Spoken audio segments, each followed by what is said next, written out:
ہمارے بچپن کی وہ افواہیں جو آج بھی ہمیں یاد آتی ہیں، تو پھر چلیں مل کر وہ افواہیں دہراتے ہیں، وہ یادیں تازہ کرتے ہیں، جیسے کہ پینسل کے کچرے کو دراز میں رکھنے سے تتلی بن جاتی ہے۔ دوسری یاد، تربوز یا کسی پھل کے بیج کھا لیا تو پیٹ میں اس پودے کا درخت بن جائے گا۔ سبزیوں کے اتنے فوائد گنوائے جاتے تھے جو خود سبزیوں کو بھی پتہ نہیں ہوں گے۔ چاند پر بڑھیا چرخہ چلا رہی ہے، چاندنی رات میں پریاں آئیں گی، چار پائی پر چپل سمیت بیٹھ جانے سے سانپ آ جاتا ہے۔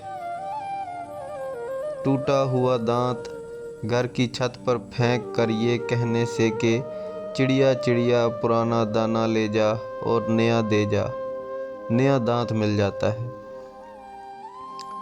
ٹیچر کی کرسی پر بیٹھو گے تو فیل ہو جاؤ گے۔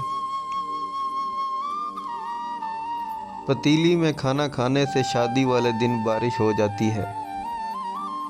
کینچی کو خالی چلانے سے گھر میں لڑائی ہوتی ہے۔ آئی تو جلال تو بلا کو ٹال تو بولنے سے ٹیچر نہیں مارے گی۔ نمک گرتے ہی پانی بہاؤ ورنہ قیامت کے دن پلکوں سے اٹھانا پڑے گا۔ مغرب سے پہلے اپنے اپنے گھروں کو چلے جاؤ، کیونکہ مغرب کے بعد سر کٹا ایک شخص نکلتا ہے اور وہ بچوں کو کھا جاتا ہے۔ پینسل کے کچرے کو دودھ میں پکانے سے ریزر بنتی ہے۔ ہمارا سکول قبرستان پر بنا ہوا ہے، جھوٹ بولو گے تو زبان کالی ہو جائے گی۔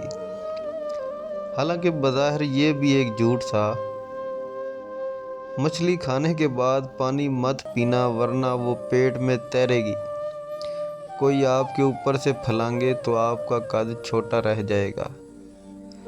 آپ لوگ بھی مزید ان باتوں کا اضافہ کریں کمنٹ باکس میں۔